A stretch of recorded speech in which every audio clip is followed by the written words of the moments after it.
4 милиони денари обезбеди ИПР за изработка на техничка документација за проекти во 4 општини во регионот. Денеска се потпишаа договорите, а се однесуваат на: во наредниве 4 месеци ќе се изработува техничка документација за реконструкција на домот на култура Афошопов во општина Штип, за објект на Беровско езеро за пливачки спортови, за реконструкција на постојната изградба на нова водоводна мрежа на туристичкиот локалитет Голак.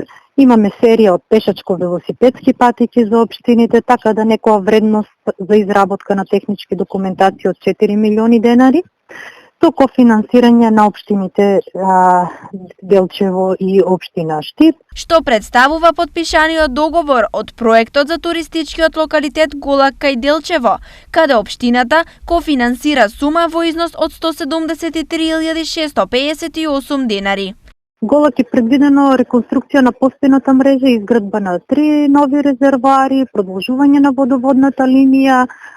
Во наредната недела ќе има директна посета од страна на проектантите на терен согласно проектната програма и дадените обврски да се започне изработката на водоводната мрежа.